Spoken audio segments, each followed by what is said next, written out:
So if you didn't hear, Boise State head coach Spencer Danielson has announced freshmen at Boise State will not be getting any NIL money. They're not eligible for NIL money until they earn it.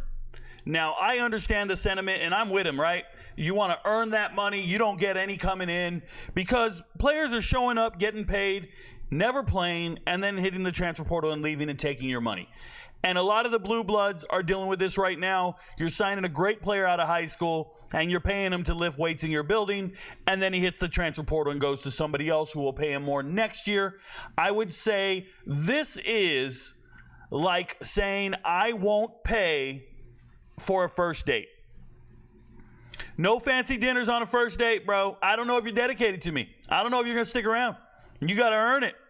I'm taking you for coffee, and you're going to pay for your meal, or we might go for a walk at the park, but we ain't doing nothing fancy. And all I want to tell you is if you have that mindset, you're probably not going to get any Instagram models. You're probably not going to get any of them really banging looking chicks. Just saying. This mindset right here, it's great for producing Boise State legends. It's great for producing FCS products. I'm going to tell you, I talk to young men every single day. I talk to high school and college players every single day. And in my discussions with them, the only people talking NIL are the transfer portal players. So I don't necessarily know if this kills every high school recruit, but I don't see the benefit in saying this out loud. I want to be very clear. You can have this unwritten rule in-house. You can say this to your coaching staff, but why put it out there in the media? What's the benefit? What's the long-term benefit of this?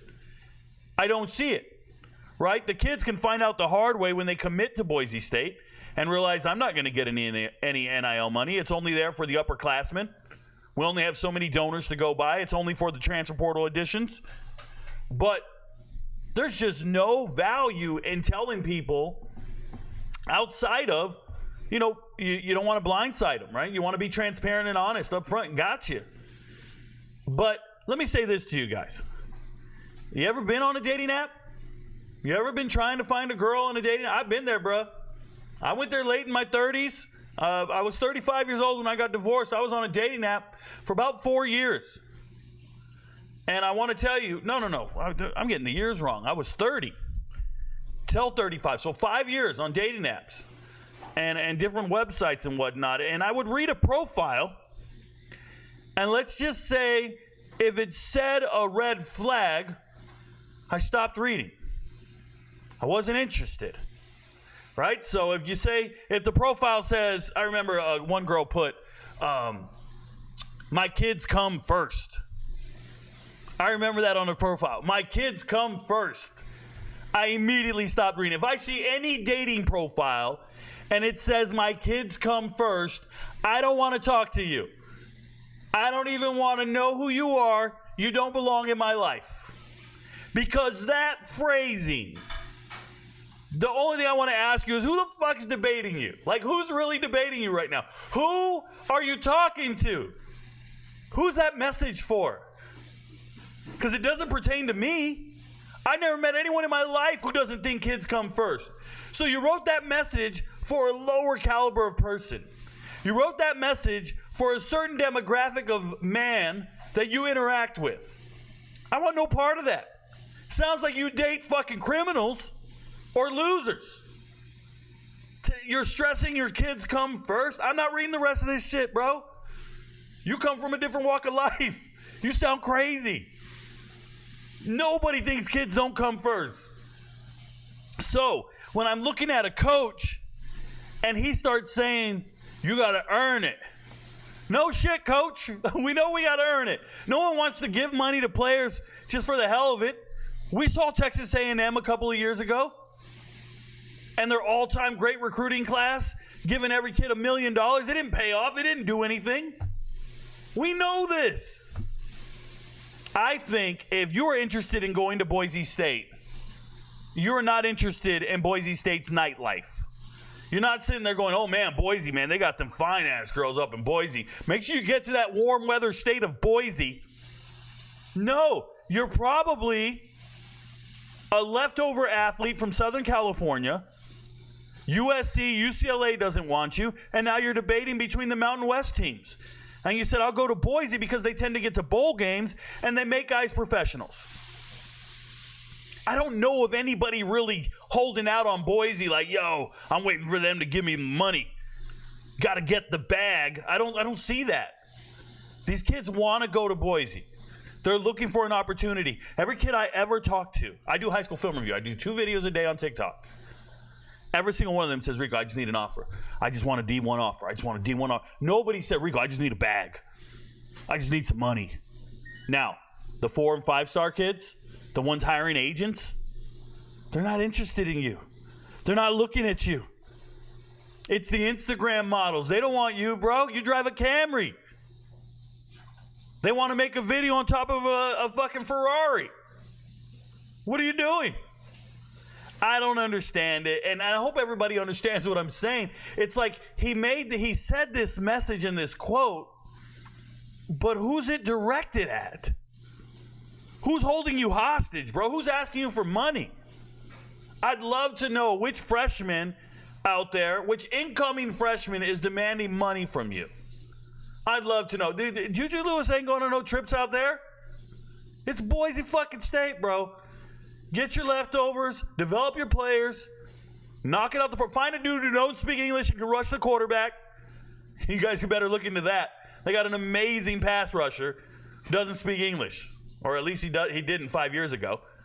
Great CrossFitter, fucking monster. They got to hit it out the park. They got to hit it home runs out of Texas. They find a lot of their great players out of Texas. Shout out to Mr. Green down here. They found great players out of Texas. But you're not going to compete with TCU. You're not going to compete with Houston and Baylor, Texas A&M. You're not going to compete with them at all. But SMU. Why? Because those guys, conference affiliation, they're getting paid. So I understand where your NIL money might not be equivalent, but there's still players who want to play in the Mountain West. There's still players who want to play at the FBS level. There's no need to try to ostracize them and be like, yo, anybody wants any money as a freshman, you're not getting it. Like, we know, dude. You're fucking Boise State. Money's not growing on trees. We understand. You're not the only program dealing with this. You're the only one that's publicly said it. There are people walking around right now in the group of 5 with no money to give their players that are coming in as freshmen. You're not the only one, but you're the only one saying it. So therefore, you're the only one immediately that has no shot at certain players because you said that. I'm letting you know. You don't need to say it. It's like I was saying. These girls don't need to come out and say, my kids come first. All you're doing is ruining your chance to be with somebody great like me. Maybe I would have contemplated it, but you already put the line in the sand. Your kids come first. Oh, my God. Who'd you date last time? Some domestic violence loser? Like, what are we doing? So I'm just saying, Boise, there's no benefit and there's no value in saying this out loud, being the only group of 5 team to even stress it and say it when there's probably about 40 other teams with your same mindset. But you then put it out there, now you can make no exceptions to the rule, right? If I go out and say I'm only dating women with jobs, and then I find the woman of my dreams and she doesn't have a job, I just kind of shot myself in the foot. I shouldn't have said that. When I valued a job, I understood it. I wanted a dual income home. You didn't need to say it. You can have certain standards in-house that you don't need to voice to others.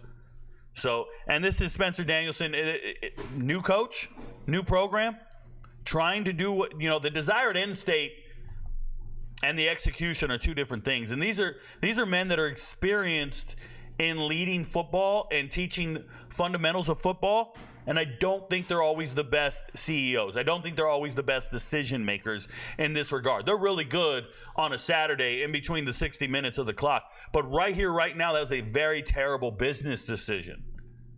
The kids aren't going to answer your call. Some of the elite ones are going to ignore you. And you didn't need to do that. Could have kept talking to them. You never know. You could have formed a relationship with them. And then they would have said, you know what? I'm willing to ignore the fact that you don't want to pay me. I'd love to come play for you. But there's going to be kids not even wanting to start that conversation with you because you already took it off the table. And you can't make an exception to the rule. Let's say there was a 5-star that just wanted to do it. You can't even make an exception to the rule to be competitive with anyone. Your friends don't know, but Rico knows. Good luck, y'all. Stay off them dating apps. Just get on TikTok, find your girl like I did. Peace.